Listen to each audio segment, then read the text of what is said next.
110 నెలల అధికారంలో ఉండి నెలకు 1000 కోట్లు తగ్గకుండా 1,00,000 కోట్ల పైన దోసుకున్న ఆయన పిల్లలు కత్తులతో పొడుచుకుంటూ ఒకరొకరు పంపకాలలో తేడా వచ్చి బావ బామ్మర్ది అక్క తమ్ముడు ఇంటిల్లి పాది తలా ఒదిక్కు తయారయ్యి ఎవ్వనికి వాడు బల్లాలు తీసుకొని ఈపులో ఒడుచుకునే పరిస్థితి వచ్చింది.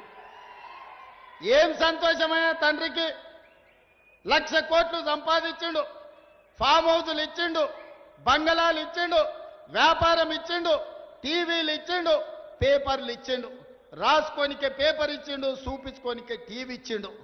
కానీ వాళ్ళకు ప్రశాంతత కానీ ఆనందం ఇవ్వగలిగిండా? దోపిడీ సొమ్ము ఇవాళ కుటుంబంలో చిచ్చు పెట్టింది.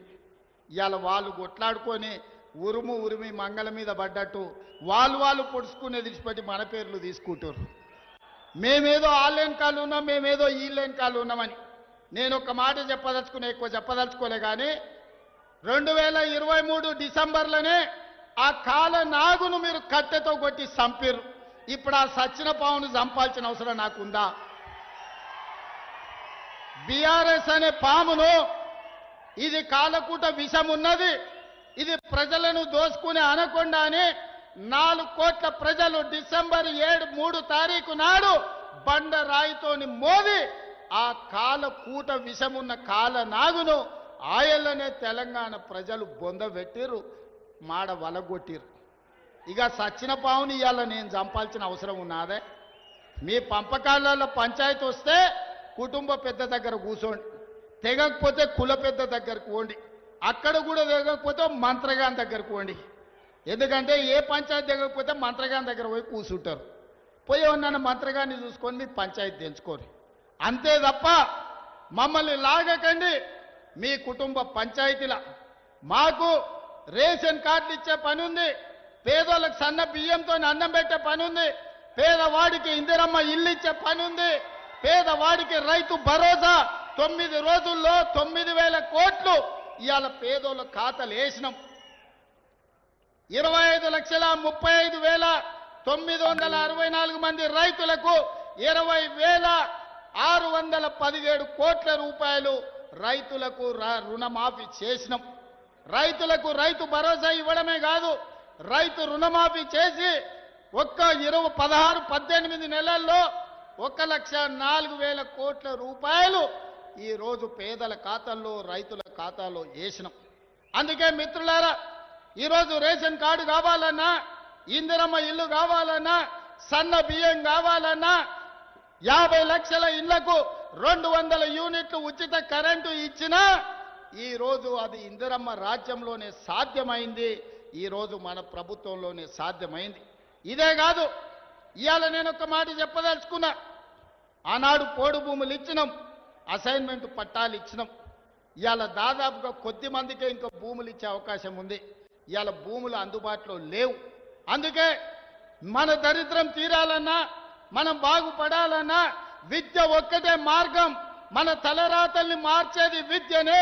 అందుకే విద్య మీద ఈ సంవత్సరం 40,000 కోట్ల రూపాయలు ఖర్చు పెట్టి ప్రతి పేదవాడికి రేషన్ కార్డు, ఇందిరమ్మ ఇల్లు, సన్న బియ్యం ఇవ్వడమే కాదు, మీకు చదువు చెప్పించి మిమ్మల్ని డాక్టర్లను, లాయర్లను, ఇంజనీర్లను చెయ్యాలని ఇవాళ మన ప్రభుత్వం ప్రయత్నం చేస్తుంది.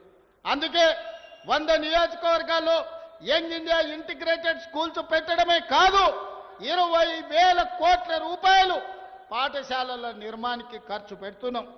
డైట్ ఛార్జెస్ 40% పెంచినాం. Cosmetic charges 200% పెంచినాం.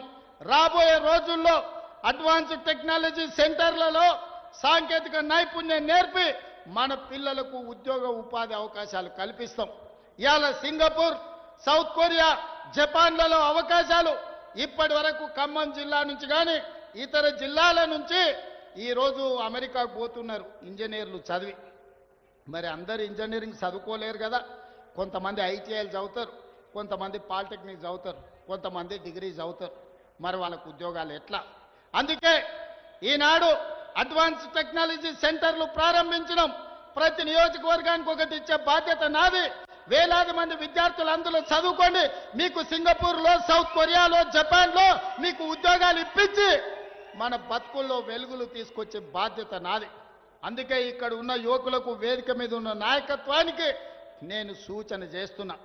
పేదల బతుకులు బాగుపడాలంటే పేదవాడు చదువుకోవాలి. విద్య ఒక్కటే మన బతుకులను మారుస్తుంది. మనం చదువుకుంటే బాగుపడతాం. ఒకప్పుడు ఆయన గొర్రెలు పెంచుకోండి, బర్రెలు పెంచుకోండి, చేపలు పట్టుకోండి, చెప్పులు కుట్టుకోండి అన్నాడు. మన పిల్లలేమో గొర్రెల్ని పెంచాలంట, బర్రెల్ని గాయాలంట, చేపలు పట్టుకోవాలంట, చెప్పులు కుట్టాలంట. వాళ్ళ పిల్లలు మాత్రం రాజ్యాలు ఏరుకుంటారంట, రాజులు అవుతారంట, రాష్ట్రాలను దోసుకుంటారంట. అందుకే ఇవాళ పేదవాడు పరిపాలన చెయ్యాలి. పేదవాడు డాక్టరో, లాయరో, ఇంజనీరో, ఐఏఎస్ఓ, ఐపీఎస్ఓ కావాలి అంటే చదవాలి అంటే ప్రభుత్వానికి చిత్తశుద్ధి ఉండాలి. అందుకే నా ఏకాగ్రత మొత్తం చైతన్యం కలిగిన ఖమ్మం జిల్లా ప్రజలకు, యువకులకు నా విజ్ఞప్తి, చదువుకోండి. మీరు చదువుకి ఏం కావాలనో నన్ను అడగండి. ఎవరో సహాయం చేస్తే బ్రతకడం కాదు, మనమే 10 మందికి సాయం చేసేటట్టు ఎదగాలి. ఆ ఎదగాలి అని అంటే ఇవాళ పేదరికం పోవాలి అంటే చదువుకోవాలి. అందుకే మిత్రులారా, ఏ మంచి కార్యక్రమాన్ని మొదలుపెట్టినా మీ ఖమ్మం జిల్లాకే నేను వస్తున్నా. ఇవాళ మీ జిల్లాకి ఇన్ఛార్జిగా కూడా నా మిత్రుడు శ్రీహరిని మీ జిల్లాకు పంపించిన. ఎందుకంటే నా పక్కనే నియోజకవర్గం, నాకు ఎప్పుడు అందుబాటులో ఉంటాడు. ఇంతకుముందు కూనంనేని రామసింహారావు గారు, రామదాస్ గారు, ఆదినారాయణ, చాలామంది ఎమ్మెల్యేలు నాకు కాగితాలు తెచ్చిస్తారు. సార్ మా సమస్యలు ఉన్నాయి. నేను ఎమ్మెల్యేలకు, ఎంపీలకు సూచన, మంత్రి గారు రాబోయే 10 రోజుల్లో నియోజకవర్గాల వారిగా ఈ ఎమ్మెల్యేలను, ఎంపీలను పిలిచి మీ నియోజకవర్గాలలో పరిష్కరించాల్సిన సమస్యలు ఏమున్నాయో మీతోని కూర్చొని చర్చిస్తాడు. ప్రతిపాదన